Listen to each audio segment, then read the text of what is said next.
Hello there and welcome back to the channel. Today we are focusing on the Corolla so that I can regain the sanity that the Opel so cruelly stole from me. Some of you may already know that I recently acquired a welded differential for this thing. You might not be able to see it because the window's dirty, but it's there. It's there in the boot. Now, other than the obvious benefits, I'm hoping to gain some, predictability out of this thing by installing the welded diff, because the open diff does a weird thing where obviously as soon as one of the wheels unloads, the diff then only spins one wheel, obviously because that's how diff works, and then you just sort of straighten out and end up in the scenery. Because yes, it's very possible to sort of force an open differential to slide around and drift around and whatnot, but obviously it's not great. There's a reason why people that do this actually do not have open differentials. First, let me take that thing and make some shade for myself because it's hot. And there you go. Now I need to jack the rear up, get the side shafts out and gain access to the center portion.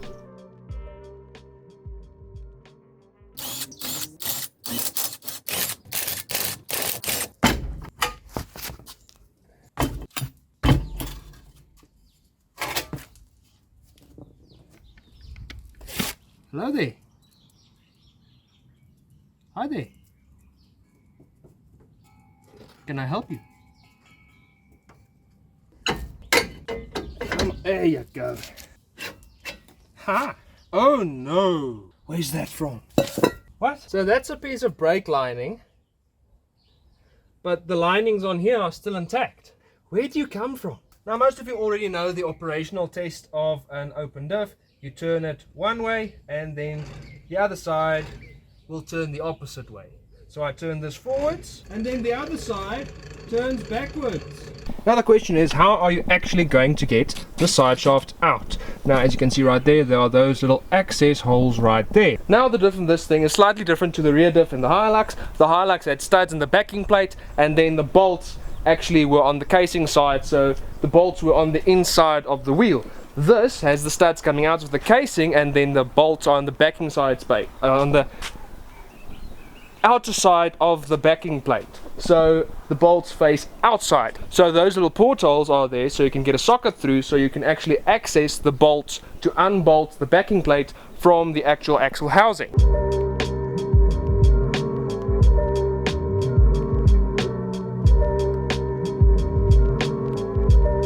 And another thing that makes this rear axle different to the one on the Hilux, once you have the backing plate released from the actual housing, the side shaft just sort of slides out, it just comes out. This is actually slightly wedged in there, so you need to use a sliding hammer or some other percussive persuasion to actually sort of, I don't want to say force, that's not the right word for it, but to manhandle the side shaft out of its splines in the center portion. Now luckily I have 3 of those Toyota Corolla M68 differentials lying around, which means I have a couple of spare brake drums lying around in the scrap metal pile waiting to be, well, scrapped. So all I need to do is put this one on, where's the hole, backwards. Come on, thank you. No.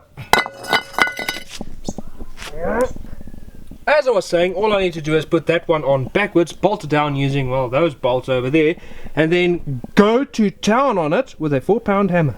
And this should go without saying, but when you strike that drum with that hammer, the sound isn't exactly what we would call a pleasurable listening experience, so just go and preemptively grab yourself some ear protection before doing so.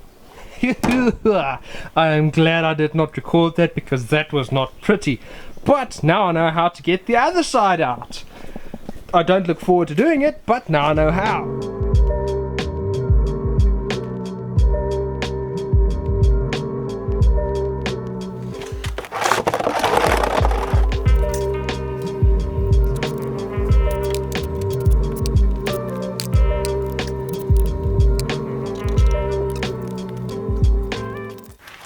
This is considerably easier to do with the differential outside the car. Why did I not take that into account?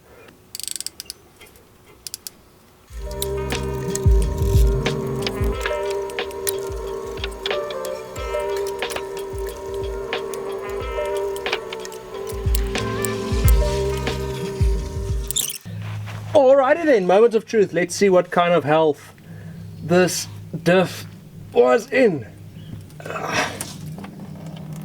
That's not too bad. It's a bit runny though. Bit too runny if you ask me. Although finding old engine oil in a differential is nothing new, so I won't be surprised if that's the case here. Wow! Wow! You can't see this from there, but it looks like this thing has a brand new crown wheel and pinion in it, or ring gear and pinion in it. Like, this does not look like a 43-year-old crown wheel and pinion. No, it does not. I'm not complaining though. Okay, it is currently some moments later, and here you can see the two differentials next, get it focused, next to each other. There is the open one, there is the welded one. They have zero aesthetic differences between the two. I just know for a fact that the one is open and the other one is welded.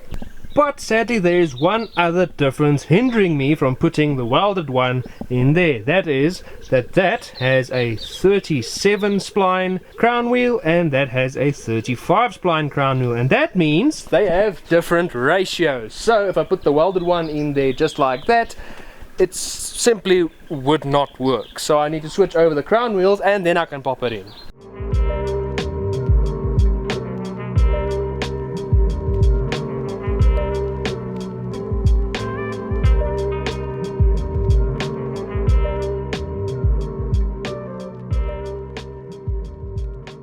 Alrighty then, the diff is in. I'm very happy about that because that sucked. Due to how this thing is put together, you not only have to make sure that the outer race of the bearing doesn't slip off, but you also have this weird little shim on either side of the carrier, and you can't put the shim in after or before the bearing, or rather the diff, because of how this little bobbin right here sticks past the bearing. So they got to go in at the same time. So that did take some finessing and some finagling, but eventually I did win. I already put the one side shaft back in so I could check that everything turned and rotated and meshed and worked well, and I'm glad to report that it does. Now I just need to go to the other side, knock the other side shaft back in, seal the pumpkin back up, put the panhard rod back and install the diff oil. Then this thing's ready to roll again. Oh yeah, and I need to put some rear wheels back on it because this one's no bueno. And I'm definitely not enjoying how filthy I currently am, so I'm gonna make sure to get this dirty work done as quickly as possible so I can shower, change and take this thing for a quick rip. Alright, some time has passed, but it's finally time to get out and go test that thing's fresh differential. So without further ado, I will be switching over to the GoPro in 3, 2... This is going to be my legitimate first reaction, first feel of it. So, roll the window up, visor down, let's get it!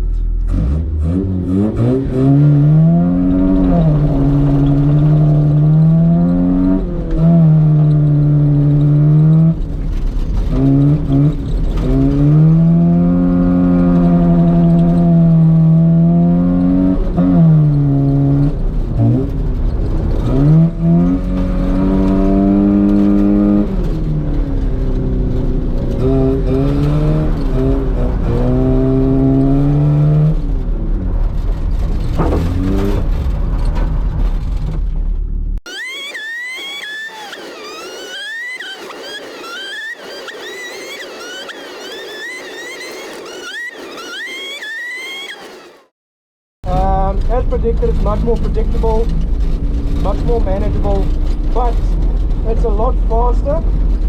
I don't mean it's physically faster like it's a quicker car now, but you can drive it a bit further toward the ragged edge, and you almost have to drive it further toward the ragged edge now to to get the most out of that diff, because if you're driving too slowly forward, it's just going to understeer you into the brush, or it's just going to ruin your time. So you really have to utilize oversteer and to be able to throw around the weight of the car, to utilize its handling now, because of how much that diff has now changed the characteristics of the car. And as you can see, the road that I normally use is basically completely grown over, so this is going to take some getting used to.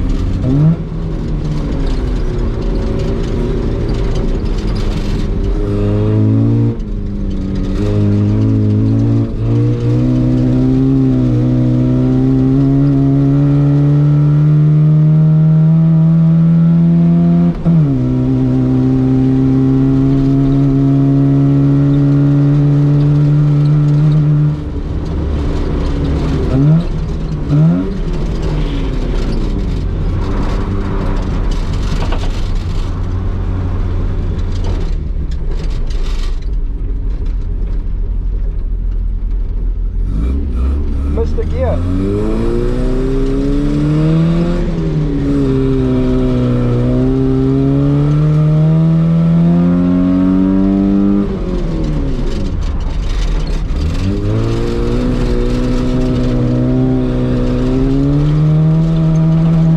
Much slower in here, chuck it into the corner, chuck it to the inside, there goes the end.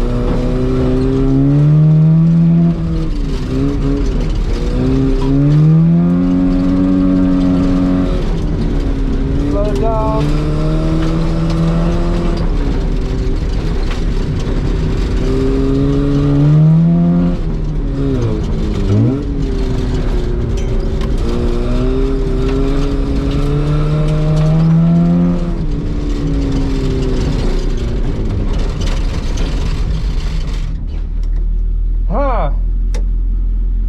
This new diff is going to take a lot of getting used to. I might even have to resort to doing slow speed sort of drills to get the hang of it again. It's a totally different car right now, and I'm also a bit scared of the corns.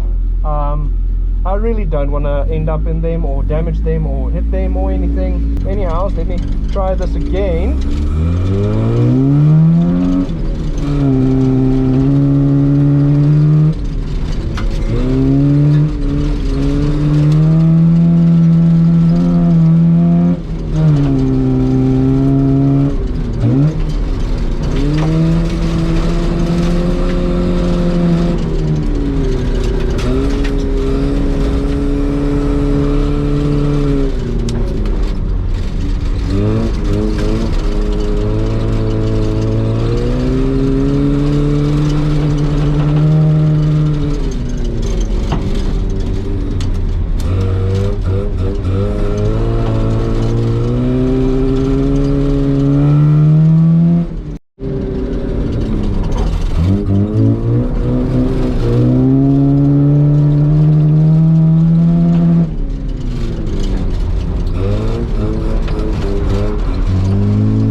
I cooked the clutch.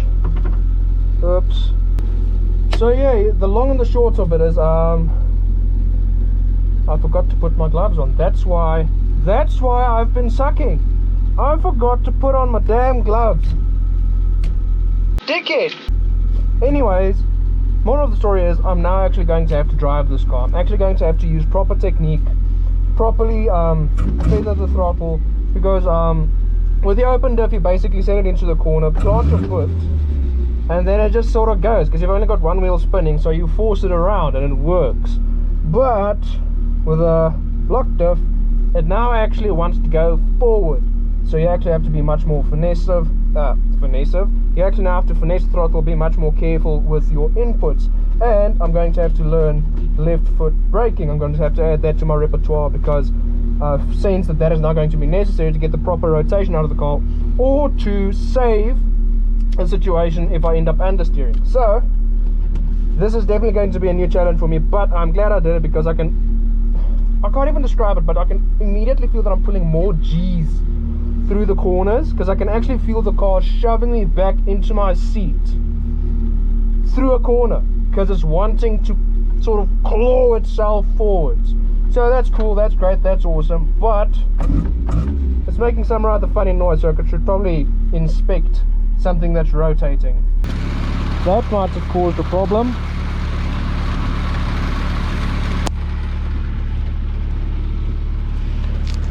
Drive shaft looks fine.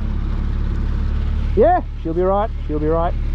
But yes, let me know what you guys want to see more of, what you guys want to see less of. Really hope you enjoyed the video, and I will see you all in the next one. And just to celebrate a semi-successful test, just one last run for good measure.